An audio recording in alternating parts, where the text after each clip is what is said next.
Olá, invencíveis e invencíveis! Eu sou Otávio Geist, é o Super 8 e hoje. Em meio aos tenebrosos tempos de Pandemics, uma série de super-heróis violenta e adulta surgiu e fez um sucesso danado no Prime Video, conquistando uma legião de fãs. The Boys! Podia ser, mas não. A série a qual me refiro é realizada através da técnica de animação tradicional e se dedica a castigar bastante seus super-heróis principais através de ameaças inimagináveis. E bom, agora que os episódios da segunda temporada começaram a chegar, eu acho que vale aquela contextualizada para relembrar quem esqueceu, para apresentar a quem não conhece e para dar algumas curiosidades que servem de aperitivo para deixar a experiência mais showpimpa. Então se chega na cadeira, na poltrona ou no sofá, porque agora eu vou falar tudo o que você precisa saber sobre a série dos super-heróis que se descatemba tudo, chamada Invencível. Acompanha o dia a dia do jovem Mark Grayson, um típico adolescente do ensino médio que nem é o mais popular, nem é o mais ignorado. Da mesma forma, seus dramas seriam apenas aqueles comuns a jovens da sua idade: fazer amigos, flertar com a crush, passar nas provas e orgulhar seus papais. Se não fosse um pequeno diferencial, Mark é filho do super-herói mais poderoso, conhecido e amado do planeta, o Omni-Man, que é um alienígena do planeta Viltron com super força, super velocidade, super resistência e capacidade de voar. Segundo o que ele diz, ele veio para a Terra para proteger os humanos de grandes ameaças e, aproveitando que estava por aqui, construir uma família com uma humana. Detalhe esse que faz do protagonista Mark um híbrido meio humano, meio viltromita. Joia, então o Mark também tem superpoderes, certo? Quando a trama começa, ainda não. Na verdade, a família tá na expectativa de quando as habilidades do mancebo vão ser despertadas, porque os viltromitas costumam despertar os poderes bem cedo. Mas tá aí o Mark com quase 17 anos, já quase adulto e nada zero, zip, nenhuma habilidade especial. Sabe nem dar cambalhota ou fazer isso com a língua. Uau. Ele é tão normalzinho que solta nem um peidinho, um tico mais fedido que os outros. Mas tudo muda quando do nada os poderes dão um ar das caras e o mancebo não consegue segurar a ansiedade para começar a atuar como um super-herói que atende pela alcunha de Invencível. Nisso ele começa a treinar com papis, entra em contato com outros grupos de supers e até percebe que alguns colegas da escola também são superpoderosos disfarçados, olha só.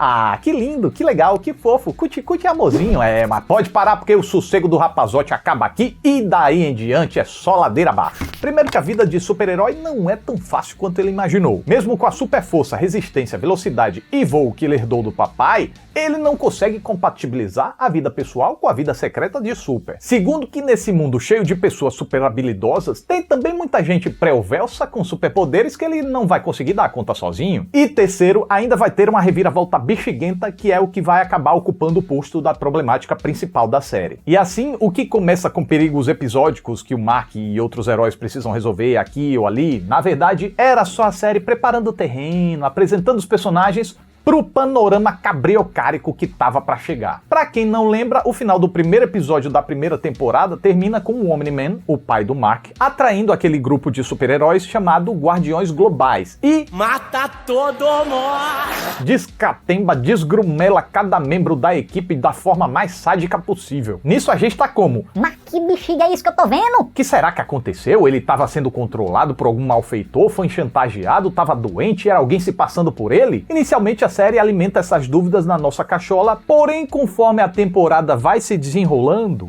vamos com calma, porque se você ainda não viu a série e quiser ver, eu recomendo pular esse tópico 3. É só pular para essa marcação aqui que você vai ficar de boas, que a partir daí não vão ter spoilers não. Show? Posso seguir? Por sua conta e risco? Joia! Como o Omni-Man saiu meio lascado do confronto com os Guardiões Globais, ele ficou internado sob os cuidados da Agência de Defesa Global, cujo líder colocou um detetive demônio foragido do inferno, o Damian Darkblood, para investigar o caso. Demônio esse que descobriu provas sobre a culpa do Omni-Man e foi despachado para o inferno pela própria agência que contratou ele. Por quê? Para que o demônio não desse com a língua nos dentes e com isso acabasse chamando a atenção do Omni-Man, que colocaria todo mundo sob sua mira. Aí para tentar resolver o negócio na maciotinha, a agência exorcizou o demônio. Só que antes de ser exorcizado, o Damien Darkblood conseguiu deixar uma pista para a esposa do Omni. Ela acabou descobrindo tudo e confessando pro marido que sabia que ele era um bostão. Depois disso, mais à frente, o Mark vê o pai matando outro super-herói e mais inocentes e escuta da boca do próprio desinfeliz o seu verdadeiro plano pra Terra. Os Vitrumitas não são bonzinhos como ele pintou. Na verdade, é uma raça tão agressiva e violenta que travaram uma guerra entre os seus membros para selecionar os mais fortes para que eles fossem enviados a outros planetas e desse início a um plano de dominação das demais espécies que eles consideravam inferiores. Então,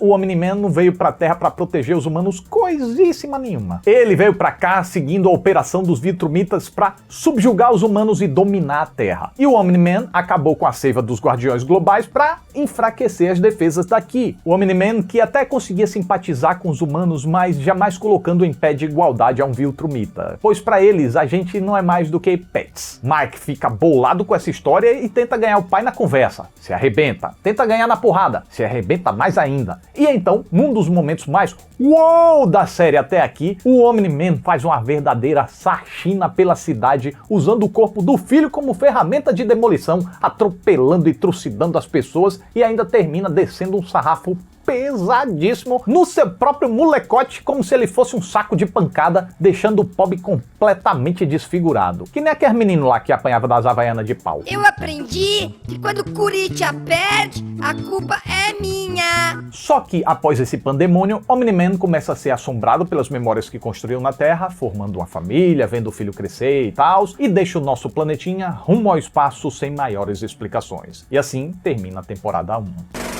Mas nem só dessa trama principal vive Invencível. Inclusive, um dos maiores méritos da série é saber trabalhar os diferentes núcleos enquanto desenvolve essa história principal. O mais significante desses núcleos envolve a Tropa Jovem, um grupo de super-heróis adolescentes liderados pelo Robô e que ainda conta com a participação de Eve Atômica, Duplicate e Rex Explosão, cujos poderes são autoexplicativos, né? Os próprios nomes deles já dizem tudo. Um é atômica, a outra se duplica, o outro explode. Daí, a partir do extermínio dos Guardiões Globais e o sucesso da Tropa Jovem, o Robô é encarregado de formar os novos Guardiões, convocando assim a sua antiga equipe, mas sem a Eve, que foi morar na floresta para pensar na vida, e mais alguns novos membros: Sansão Negro, Shrieking Ray e Menina Monstro. Essa última que desperta uma subtrama meio bizarra. É que a moça tem 24 anos, mas seus poderes consistem em transformar ela num troll gigante poderoso. Só tem um probleminha assim: toda vez que ela volta ao normal, seu corpo rejuvenesce. Por isso ela tem uma aparência de uma menina de 12 anos. Tá, mas isso não é a parte complicada vem agora. O Robô se apaixona por ela. Eita! Calma que fica mais doido ainda, porque enquanto o geral acreditava que ele era uma máquina, na verdade a máquina é só a extensão física da mente de um jovem brilhante chamado Ruddy Connors, que é completamente debilitado e incapacitado fisicamente e por isso vive numa espécie de bolha Technologics. Percebendo que a menina monstro achava o Rex Explosão atraente, ele contrata um superpoderoso aí que tem um clone, os Gêmeos Demolidores, para criarem um clone jovem do Rex, na qual a mente do Ruddy seria implantada, porque assim como a menina monstro, ele também seria um adulto no corpo de uma criança, e aí um romance entre eles não passaria por julgamentos sociais. Essa história ainda não teve degringolamentos maiores, mas isso daí promete alguma coisa na segunda temporada.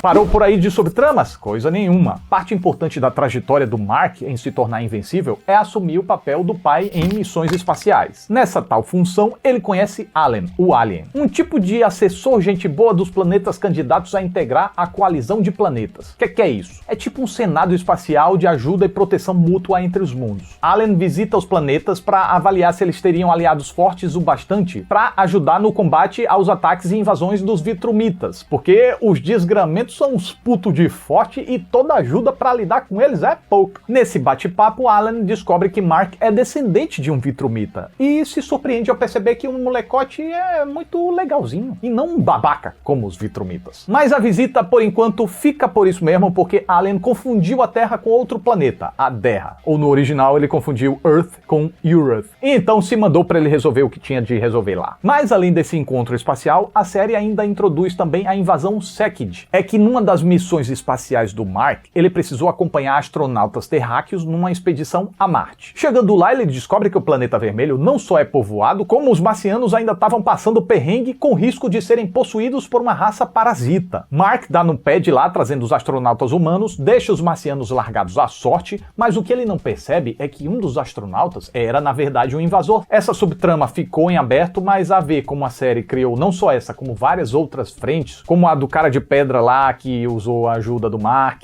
como os ETs de outra realidade que invadiram várias vezes a Terra e voltavam mais preparados sempre que eram derrotados. Tudo isso serviu para criar um universo complexo e emaranhado que sempre pode trazer uma conexão quando a gente menos espera. Então eu posso imaginar que essas pontas soltas não vão ficar esquecidas e sim, podem trazer consequências a qualquer momento nessa segunda temporada.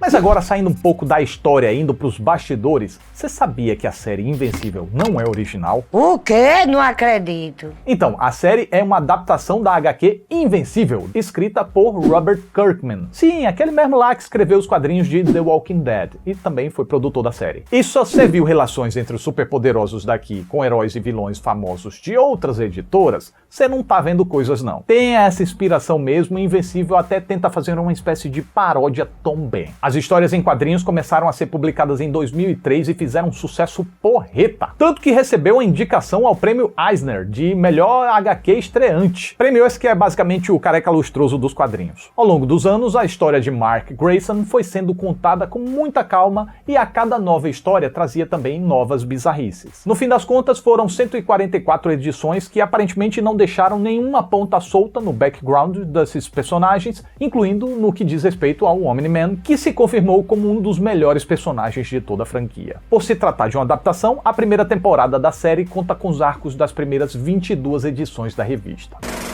Há muitos motivos que justificam o sucesso da primeira temporada de Invencível. Tem a história emaranhada, os personagens excêntricos e interessantes, a violência gráfica impressionante, principalmente se tratando de um desenho animado estadunidense. Mas eu creio que o principal fator da produção ter dado certo foi a mente por trás do negócio. Porque o próprio autor dos quadrinhos, Robert Kirkman, é também o criador e produtor da série. E isso é bom cá de quê? Cá de que, além da experiência de anos como produtor de séries de TV, sendo o criador original do negócio, ninguém melhor do que ele para preservar a essência do que deu certo. Mas além dele, tem também alguns outros nomes que abrilhantam esse projeto. E agora sim, eu sei que é meio chato ficar falando um monte de nome de gente aqui, e é chato pra mim também, porque o tanto que a minha língua trava falando desses nomes gringos, tudo não tá no gibi. Mas o elenco de vozes dessa série aqui, rapaziada, é uma coisa de louco e a gente não pode deixar passar. E é curioso que boa parte também já se envolveu em outras produções de super-heróis ou outros tipos de adaptações de quadrinhos. Tá, espia só. Invencível conta com Steven Yeun como protagonista Mark Invencível Grayson, J.K. Simmons como Omni-Man, com direito a bigodão e tudo, e fechando a família tem Sandra Oh como a mãe do Mark e esposa do Omni-Man. Mark Hamill dá voz ao figurinista costureiro dos super-heróis. Zazie Beetz faz a Amber, a namorada do Mark. Zachary Quinto aparece aqui como a voz do robô. Clancy Brown como o detetive demônio Damian Darkblood. Seth Rogen como Allen, o Alien. Mahershala Ali como o cara de pedra, Titan. Gillian Jacobs como a atômica Eve. Walton Goggins como o agente Cecil Stedman. E ainda tem Jonathan Groff, Digimon Hounsou, John Hamm e toda essa turma aqui de The Walking Dead em participações menores.